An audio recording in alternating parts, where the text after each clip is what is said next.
আসসালামু আলাইকুম রহমতুল্লাহ। আমাদের সম্মানিত ক্যাম্পাস এবং রাজশাহীর বিভিন্ন প্রতিষ্ঠানের আমাদের সম্মানিত সাংবাদিকবৃন্দ, বিভিন্ন প্ল্যাটফর্মের সাংবাদিকবৃন্দ সকলের প্রতি আন্তরিক সালাম এবং কৃতজ্ঞতা। আপনারা এই সীমিত সময়ের নোটিশে আমাদের এই প্রেস ব্রিফিংয়ে এসে উপস্থিত হয়েছেন।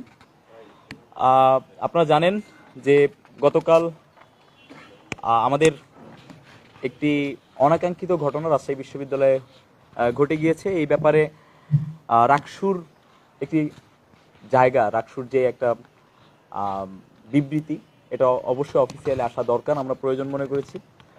তো সেই কথাকে সামনে রেখেই আমরা খুব কম সময়ের মধ্যে নোটিশ দিয়ে আমাদের আজকের এই প্রেস ব্রিফিং এবং রাকসুর পক্ষ থেকে রাকসু কী চায়, রাকসুর ক্লিয়ারেন্স, এগুলো নিয়ে আমরা আজকের এই জরুরি প্রেস কনফারেন্স ডেকেছিলাম। এখন প্রেস রিলিজটি পড়ার জন্য অনুরোধ জানাচ্ছি রাজশাহী বিশ্ববিদ্যালয় কেন্দ্রীয় ছাত্র সংসদ রাকসুর 17তম নির্বাচিত ভিপি মুশতাকুর রহমান জাহিদ ভাইকে। জি, আসসালামু আলাইকুম রহমতুল্লাহ। আমি সরাসরি আমাদের প্রেস ব্রিফিংটি পড়ছি আপনাদের সামনে। রাজশাহী বিশ্ববিদ্যালয়ের ক্লিনিক্যাল সাইকোলজি বিভাগে চলমান অচলাবস্থা 23 দিন অতিক্রম করেছিল। শিক্ষার্থীদের ক্লাস, পরীক্ষা ও একাডেমিক কার্যক্রম সম্পূর্ণ বন্ধ ছিল। এই দীর্ঘস্থায়ী সংকট নিরসনে রাকসুর প্রতিনিধি দল বারবার মাননীয় উপাচার্য প্রফেসর ডক্টর সালেহ হাসান নকিব মহোদয়ের সঙ্গে সাক্ষাৎ করে দ্রুত সমাধানের অনুরোধ জানায়। উপাচার্য মহোদয় বিষয়টির গুরুত্ব অনুধাবন করে গত বৃহস্পতিবার সংশ্লিষ্ট বিভাগের চেয়ারম্যান অপসারণের নির্দেশে স্বাক্ষর করেন এবং ফাইলটি রেজিস্ট্রার দপ্তরে প্রেরণ করেন। প্রশাসনিক নিয়ম অনুযায়ী রেজিস্ট্রার দপ্তর থেকে প্রয়োজনীয় প্রক্রিয়া সম্পন্ন করে একই দিনে চিঠি ইস্যু হওয়ার কথা ছিল, কিন্তু দেখা যায় রোববার দুপুর পর্যন্ত রেজিস্ট্রার দপ্তর সেই চিঠি ইস্যু করেনি। এতে বিভাগটির ক্লাস ও পরীক্ষা বন্ধ থেকে শিক্ষার্থীরা আরও একদিন একাডেমিক ক্ষতির মুখে পড়ে। বিষয়টি জানতে রাকসুর সাধারণ সম্পাদক ও সিনেট সদস্য সালাউদ্দিন আম্মার রেজিস্ট্রার দপ্তরে উপস্থিত হলে দপ্তরের এক কর্মকর্তা জানান যে রেজিস্ট্রার মহোদয় তখন রাজনৈতিক প্রোগ্রামে ব্যস্ত আছেন এবং পরে আসতে বলেছেন। প্রশাসনিক দায়িত্বের সময় রাজনৈতিক কার্যক্রম পরিচালনা করা যেমন নীতিগতভাবে অনুচিত, তেমনি এটি বিশ্ববিদ্যালয়ের সুশাসনের পরিপন্থী। পরে রেজিস্ট্রার মহোদয়ের সঙ্গে সরাসরি দেখা করে বিষয়টির অগ্রগতি জানতে চাইলে তিনি ঔদ্ধত্যপূর্ণ আচরণ করেন এবং উত্তেজিত হয়ে কথা বলেন, যার একটি অংশ ভিডিওতে ধারণ করা হয় এবং ইতোমধ্যে বহু শিক্ষার্থী তা দেখেছেন। রাকসু মনে করে শিক্ষার্থীদের একাডেমিক সংকটকে উপেক্ষা করে প্রশাসনিক পদক্ষেপ বিলম্বিত করা দায়িত্বহীনতা ও জবাবদিহিতার অভাবের দৃষ্টান্ত। একজন নির্বাচিত ছাত্র প্রতিনিধির সঙ্গে এহেন আচরণ রাকসুর মর্যাদাকে ক্ষুণ্ণ করেছে এবং এটি বিশ্ববিদ্যালয়ের প্রশাসনিক নীতিমালার পরিপন্থী।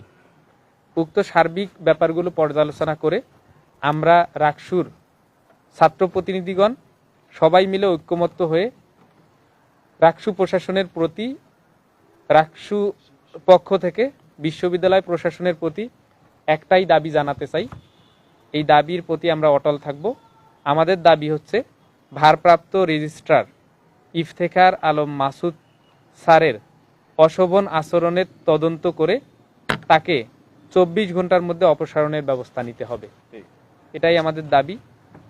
এই দাবি আমরা রাকসুর প্রতিনিধিদের পক্ষ থেকে, রাকসুর কেন্দ্রীয় সংসদের প্রতিনিধিদের পক্ষ থেকে আমাদের জিএস এর সাথে অশোভন আচরণের বিপরীতে দাবি। আমরা চাই যেহেতু উনি বিশ্ববিদ্যালয়ের একজন শিক্ষক, তার পাশাপাশি এর আগেও যেহেতু চিঠি আটকে রাখার অনেক ঘটনা ওনার পক্ষ থেকে ইচ্ছাকৃতভাবে হোক অনিচ্ছাকৃতভাবে হোক ঘটেছে, এজন্য আমরা চাই উনি ডিপার্টমেন্টে ফিরে যাক শিক্ষক হিসাবে।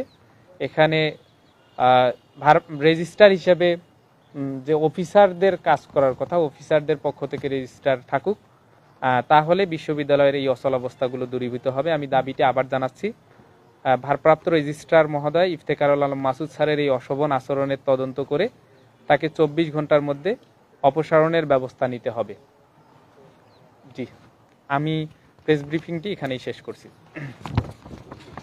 কোনো প্রশ্ন থাকলে, আপনাদের কোনো প্রশ্ন থাকলে বলতে পারেন।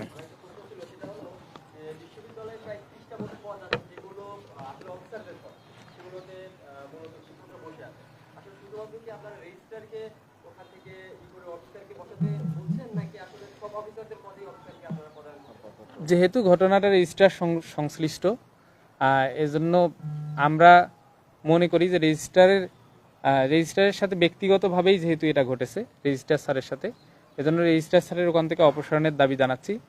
আর সামনে আমরা আমাদের এই দাবি আপনি যেটা বললেন, এটা যেহেতু বিশ্ববিদ্যালয় অর্ডিন্যান্স অনুযায়ী নিয়ম অনুযায়ী ঠিক আছে, কিন্তু এটা যেহেতু আমাদের বিশ্ববিদ্যালয়ের নিয়ম অনুযায়ী আমাদের শিক্ষার্থীদের ভোগান্তিতে পড়তে হচ্ছে, এজন্য সামনে আমরা এই দাবিও তুলতে চাইব যে বিশ্ববিদ্যালয়ের শিক্ষকরা যেন কর্মকর্তার পদে না থাকে। আমাদের একটা বিষয় জানার ছিল, প্রথম হচ্ছে যে এই রাষ্ট্র নেতৃত্বের বা রাষ্ট্রের যে মর্যাদা, আমরা অভিযোগ পেয়েছি যে বিশ্ববিদ্যালয় প্রশাসন থেকে রাষ্ট্রকে যতটুকু গুরুত্ব দেওয়ার দরকার ততটুকু দেওয়া হচ্ছে না। এই বিষয়টা আপনি একটু ক্লিয়ার করবেন। ওভারঅল আপনাদের থেকেই আমরা এই অভিযোগটা পাচ্ছি আর কি, কারণ রাষ্ট্রের গুরুত্ব আমরা জানি, আমরা বিগত দিন চর্চা করেছি, আমরা জানি এই একটা ব্যাপার। আর দ্বিতীয় বিষয় হচ্ছে, আচ্ছা ভাই এই উত্তরটা আগে দেন। এই উত্তরটাই আপনি যেটা বলেছেন যথার্থই বলেছেন। ব্যাপারটা গতকালকে প্রকাশিত হয়েছে, হয়তো কোনো একজন শিক্ষক তার ক্ষোভটা কন্ট্রোল করে রাখতে পারেন না, এই জন্য সবার সামনে এসেছে। কিন্তু এর আগেও অনেক ব্যাপারে আমরা দেখেছি যে বিশ্ববিদ্যালয় প্রশাসন রাকসু প্রতিনিধিরা নির্বাচিত হওয়ার আগে এবং নির্বাচিত হওয়ার পরে সব সময় বিমাতা সুলভ আচরণ করে যাচ্ছে। এবং প্রথম থেকেই দেখবেন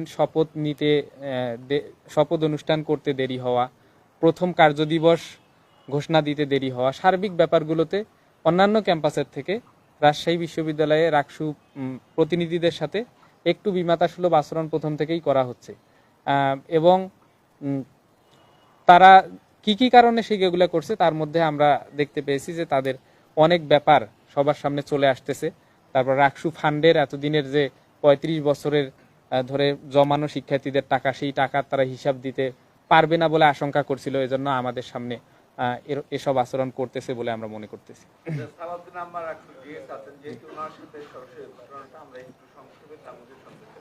আচ্ছা, প্রথম ব্যাপার হচ্ছে,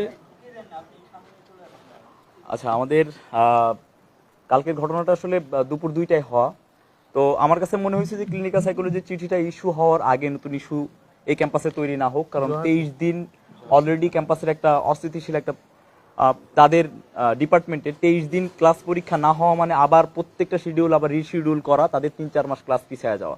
সো প্রত্যেকটা দিন গুরুত্বপূর্ণ, এবং রাষ্ট্র যদি এইখানে ফাংশন না করে তাহলে আলটিমেট কোথায় ফাংশন করবে? তো সেই জায়গা থেকে ভিসি মহোদয় আমাদেরকে বৃহস্পতিবারে জানালেন যে ওনাকে অপসারণ করা হয়েছে, এখন প্রসেস মেনটেন করা হবে। তো রেজিস্ট্রার দপ্তর থেকে রবিবারেও যখন এই চিঠিটা ইস্যু করা হয় না ডিপার্টমেন্টে, তখন আমি আবার ভিসি মহোদয়ের সচিবকে কল দিই। উনি জানান যে চিঠি রেজিস্ট্রার দপ্তরে পৌঁছায় গেছে, এখন উনি ইস্যু করলেই হয়ে যাবে। তারপরে আমি রেজিস্ট্রার স্যারকে কল দিই, রেজিস্ট্রার স্যার আমরা মানে কলে রিচ করতে পারি না বা কল ধরে নেই। পরবর্তীতে শিক্ষার্থীরা যেহেতু 40-50 জন ক্লিনিক্যাল সাইকোলজির শিক্ষার্থী রাকসু ভবনে তারা আসছে তাদের দাবি নিয়ে, এটাকে অবশ্যই আমাদেরকে গুরুত্ব দিতে হবে। তারপরে আমি রেজিস্ট্রার দপ্তরে যাই, যাওয়ার পরে রেজিস্ট্রার স্যারের যিনি সচিব আছেন বা দরজা দিয়ে ঢুকেই সামনাসামনি যিনি বসেন, উনি স্যারের রুমেই যাচ্ছিলেন। তো আমি বললাম যে স্যারকে বললেন যে রাকসুর জিএস আসছে একটা গুরুত্বপূর্ণ বিষয়ে কথা বলার জন্য ক্লিনিক্যাল সাইকোলজির ব্যাপারে। তো উনি ঢুকলেন, ঢুকে বের হয়ে এসে অ্যাকচুয়ালি মানে ভিতরে তো আমরা তো ঢুকতে পারতেছি না, ভিতরে কারা আছে আমরা তো জানি না। ওনার মুখের যেই কথাটা যে ভিতরে মহানগর বিএনপির প্রোগ্রাম চলতেছে, এখন ওখানে মহানগর এনসিপি হইলেও একই আলাপি দিতাম, মহানগর জামাত হইলেও একই আলাপি দিতাম, কারণ এখানে রাজনৈতিক প্রোগ্রাম চলতেছে। পয়েন্ট একটাই, আমার কথা হচ্ছে আপনি রাজনৈতিক প্রোগ্রাম করতেছেন বা আপনি শিডিউল দিচ্ছেন 10 দিন আগে, আমি মানলাম যে আপনি 10 দিন আগে শিডিউল দিচ্ছেন, কিন্তু আপনার অফিসে কেন? অফিসে যদি আমার 50 জন শিক্ষার্থী 1 মিনিট করে দাঁড়ায় থাকে, তার মানে 500 মিনিট নষ্ট হচ্ছে। আপনি জনগণের ট্যাক্সের টাকা 500 মিনিট নষ্ট করতেছেন। তো এই জায়গায় আপনার রাজনৈতিক প্রোগ্রাম করার কোনো জায়গা থেকে আপনার এই রাইটটা নাই। তখন আমি আবার সেকেন্ডবার বলি যে স্যার আপনি রাজনৈতিক প্রোগ্রামটাকে 5 মিনিটের জন্য স্টপ করে আমার ক্লিনিক্যাল সাইকোলজির এটা সিরিয়াস ইস্যু, আমাকে ঢুকতে হবে, আমাকে যাইতে হবে। উনি আবার এসে একই কথাই বললেন। তারপরে এটা আমি না, শুধু আমার মনে হয় যে রাজশাহী বিশ্ববিদ্যালয়ের সচেতন শিক্ষার্থীদের এটাই উচিত, কোন শিক্ষক তার পাঠদান ভুলে, তার কর্তব্য ভুলে, কোন কর্মকর্তা তার কর্তব্য ভুলে ভিতরে রাজনৈতিক প্রোগ্রাম করতেছে, তাদেরকে আগে মানে ছাঁটাই করা দরকার। তাহলেই ক্যাম্পাস সুস্থ স্বাভাবিক যেভাবে ফিরে আসবে। আমার জায়গায় যে কেউ থাকলে আপনারা রেগে যাইতেন যে আমি একজন রাজশাহী বিশ্ববিদ্যালয়ের শিক্ষার্থী, আপনি আমাকে আটকায় রেখে আপনার মহানগরের কোন পাতি নেতার সাথে আপনি মিটিং করতেছেন, ওইটা আমাকে মানে জনগণ তো আর ট্যাক্সের টাকা দিয়ে আমাকে এই জন্য এখানে বসে পাঠায় নাই। আমি ভিতরে যাই, যাওয়ার পরে স্যারের সাথে সুন্দরভাবে কথা হয়েছে, স্যার এই চিঠিটা কি আজকে ইস্যু হবে? উনি বললেন যে সর্বোচ্চ চেষ্টা করব। এখন রেজিস্ট্রার দপ্তরে যাওয়ার পরে কি এমন বিশাল একটা কাজ যেটা আমার 1-2 দিন সময় লেগে যাবে? সর্বোচ্চ একটা চিঠি ইস্যু করতে হবে এবং বিশাল কাজটা থাকলেও এটা আমাদের সামনে আনতে হবে যে আমাদের এই কাজ, আমাদের এই দপ্তর থেকে ওই দপ্তরে যেতে হয়। তো এটা উনি বলার পরে উনি বললেন যে তুমি আমার রুমে আসছো কেন? আমি 36,000 শিক্ষার্থীর নির্বাচিত প্রতিনিধি ব্যক্তি সালাউদ্দিন আম্মারের কোনো, আমি ধরে নিলাম যে আমি সাধারণ শিক্ষার্থী, আমার কোনো রাইট নেই তার অফিসে যাওয়ার। কিন্তু আবার এটাও সত্যি উনি রাজনৈতিক প্রোগ্রাম করতে পারেন না। এবং উনি যে টোনে কথা বলছে আপনারা পুরাটা ভিডিও তখন আপনারা দেখছেন। এই তো টোটাল ঘটনা এটাই। তারপরে আমি চলে আসার পরে আমার মনে হয়েছে যে এটা আসলে মানে আপাতত সামনে আনলে হয়তো বা ক্লিনিক্যাল সাইকোলজির ইস্যুটা হয়ে যাবে। ওনারা একটা বিষয় সোশ্যাল মিডিয়ায় খুব আলোচিত হচ্ছে বা সমালোচিত হচ্ছে যে ধারাবাহিক আন্দোলনে যে আপনার ভূমিকা, সেটার দাবি তো থাকতেই পারে, দাবি আদায়ের নানা ধরনের কৌশল থাকতে পারে, কিন্তু এটাকে অনেকেই মাস্তানি এই কথাটা বলছেন জোর দিয়ে যে ঠিক আছে দাবি দেওয়া তো থাকবে, কিন্তু এই ধরনের একদিনই মাস্তানি টাইপের এই ভূমিকা কেন? আমি আজকে একটা কথা ক্লিয়ার করে দিছি এবং মিডিয়ার সামনে ক্লিয়ার করে দেই, আমাদের হাতে সময় আছে আর 11 মাস, বা আমার হাতে সময় আছে 11 মাস। প্রত্যেকটা দিন আমি প্রস্তুত আছি, কিন্তু প্রত্যেক দপ্তর প্রত্যেক জায়গা যার যার দায়িত্ব যেন সঠিকভাবে পালন করে। শিক্ষার্থীদের পক্ষ থেকে যদি কোনো অভিযোগ আসে আমরা ডাইরেক্ট অ্যাকশনে যাব। সো আমাদের যাওয়াটা অপ্রত্যাশিতভাবেই যাওয়া হয়ে যাবে, কারণ আমরা হয়তো বা বলবো যে এই চিঠিটা কেন ইস্যু হচ্ছে না বা হচ্ছে না। প্রত্যেকটা দপ্তরে এমন স্বেচ্ছাচারিতা, শিক্ষার্থীদের জীবন নিয়ে খেলতেছে। এইটা সুযোগ নাই, আমাদের যাইতে হবে, শিক্ষার্থীদের মানে বিষয়গুলো দেখার জন্য হইলেও যাইতে হবে। আমরা যাব, গিয়ে আমরা তো একবারে তো আর অপ্রত্যাশিত কোনো ঘটনা ঘটে না। এবং ওই যে আমার মানে একজন সাংবাদিক ভাই প্রশ্ন করতেছিলেন যে সকল কর্মকর্তার আমরা এটা চাই কিনা, এটাও আমরা আজকে ক্লিয়ার করছি যে কোন শিক্ষক যদি তার সেই উচ্চ একটা পদ, একটা সম্মানের জায়গায়, উনি শিক্ষকের জায়গা থেকে নিচে নেমে এসে উনি যদি কর্মকর্তা হইতে পারে, ওইখানে যদি কোনো একটা মন্ত্রী এসে ওইখানে বসে, আমরা ওনাকে কর্মকর্তা হিসেবে ট্রিট করবো এবং ওনাকে ওইটা নিতে হবে। উনি যদি ইথিক্যাল জায়গা থেকে ভুলে এসে উনি কর্মকর্তার জায়গায় পৌঁছাইতে পারে, আমি তাকে কর্মকর্তা হিসেবে ট্রিট করব এবং আমাকে আমার কাজ বুঝাই দিতে হবে। শিক্ষার্থীদের সাথে প্রহসন করা, আমরা তো এই বিল্ডিং আর মানে প্রশাসনিক ভবন দুইটার মধ্যে একটাই পার্থক্য, সেটা হচ্ছে এই বিল্ডিং এর মানুষগুলো ওখানে যাবে অধিকার বুঝায় নেওয়ার জন্য। তো ওইখানে যাওয়াটা আমাদের জন্য খুব পজিটিভ বা নম্র হবে না, এটা খুব সিম্পল। আপনার কাছে যে আপনার যে বিভিন্ন আন্দোলনগত ভূমিকা, মানে প্রগতিশীলদের বিরুদ্ধে সংশ্লিষ্ট বিষয়গুলো, এক্ষেত্রে আপনার বাড়াবাড়ি হয়েছে কিনা আপনি মনে করেন? আগে সফট হয়, তারা যদি বাড়াবাড়ি করে সেখানে বাড়াবাড়ি হয়ে যায়। আমার শিক্ষার্থীরা 23 দিন ধরে যদি ডিপার্টমেন্ট বন্ধ থাকে, তো এখানে কোটি কোটি টাকার একটা লস হচ্ছে, শিক্ষার্থীদের ক্যারিয়ারের লস হচ্ছে। তো এখানে আমাদেরকে তো বাড়াবাড়ি করতেই হবে। আচ্ছা, আমার একটা যেটা জায়গা ছিল, আপনি দেখেছেন যে এনসিপির রাজশাহী মহানগরের আহ্বায়ক যিনি ছিলেন তিনি উপস্থিত ছিলেন, তারপর আপনি বারবার বলছিলেন যে এখানে মহানগরের প্রোগ্রাম। আপনি জানতেন কিনা যে, কারণ আপনি যখন জিএস হন তখন আসলে আমরা দেখেছি যে এনসিপি যিনি আহ্বায়ক বা আপনি নিজেও বাকচাষের হিসেবে অনেকেই বলে, আমি বলছি না, অনেকেই বলে মনে করেন, তো আপনার এই জায়গায় রাজনৈতিক কোনো ধরনের টুইস্ট ছিল কিনা একটু বলুন। আপনি যেটা বলেছেন যে 11 মাস যাব, 11 মাস আপনার হাতে আছে, তো আপনি এই যে অল্প কিছুদিন দায়িত্বে আছেন, আপনি কি প্রশাসনের পক্ষ থেকে আপনি কি সন্তুষ্ট কিনা আসলে আপনার কার্যক্রম? আচ্ছা, প্রথম ব্যাপার হচ্ছে যে মহানগর এনসিপি ছিল কিনা আমি জানি না, কারণ আমার কাছে খবর আসে নাই যে এখানে কার মিটিং চলতেছে, আমাকে যেটা ইনফর্ম করা হয়েছে। সেকেন্ড ব্যাপার হচ্ছে ওখানে মোবাশ্বের ভাই ছাড়া আমি আর কাউকে চিনি না, আর না চেনাটাই স্বাভাবিক। আমি রাজশাহীর লোকাল মানুষ না, আমার সাথে রাজশাহীর বিশ্ববিদ্যালয় সংশ্লিষ্ট যারাই বিভিন্ন সময় ছিল তাদের সাথে আমার পরিচয় আছে।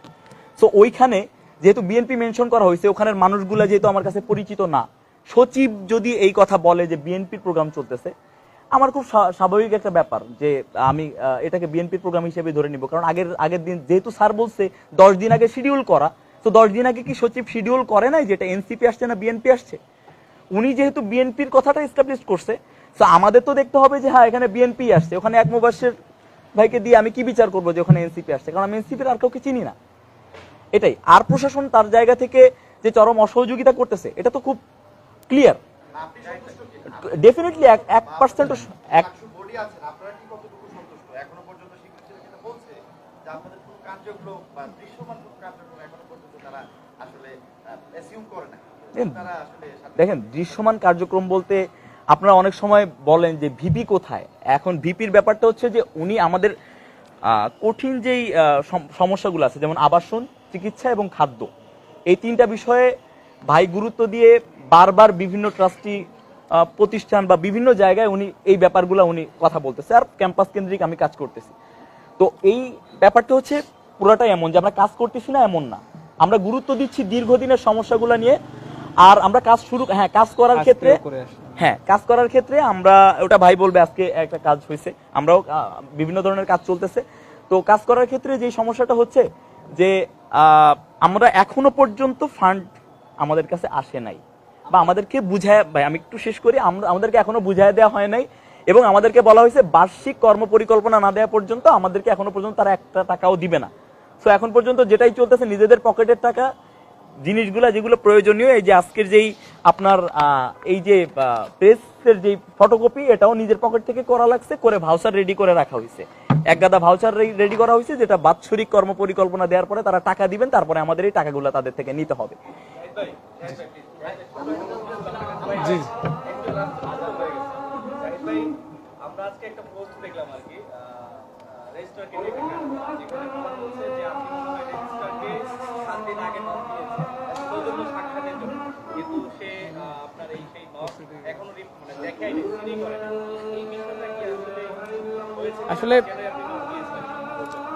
প্রথমত ব্যাপার যে শিক্ষকদের তো আমরা নক দিতেই পারি, কিন্তু উনি যেটা বলেছেন যে ওনাকে 7 দিন আগে নক দিয়েছিলাম এখনো দেখেনি, এটা আসলে পুরোপুরি ভুয়া আর কি।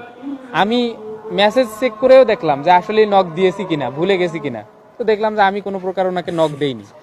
আসলে রাষ্ট্র নির্বাচিত প্রতিনিধিদের সাথে যে ওনারা ওন করতে পারে না, বা ওনারা যে রাষ্ট্র নির্বাচিত প্রতিনিধিদের মেসেজের অ্যান্সার না দিয়ে সেটার আবার গৌরব প্রকাশ করে, এটাই আমরা লক্ষ্য করতেছি বিভিন্ন। আমি মেসেজ দেইনি, তাও উনি বলছে মেসেজ দিয়েছি কিন্তু অ্যান্সার দেয়নি। এই ব্যাপারটা আসলে আমাদের জন্য দুঃখজনক। এই ব্যাপারগুলো শুধু আমার সাথে না, সবার সাথে এরকম ঘটে।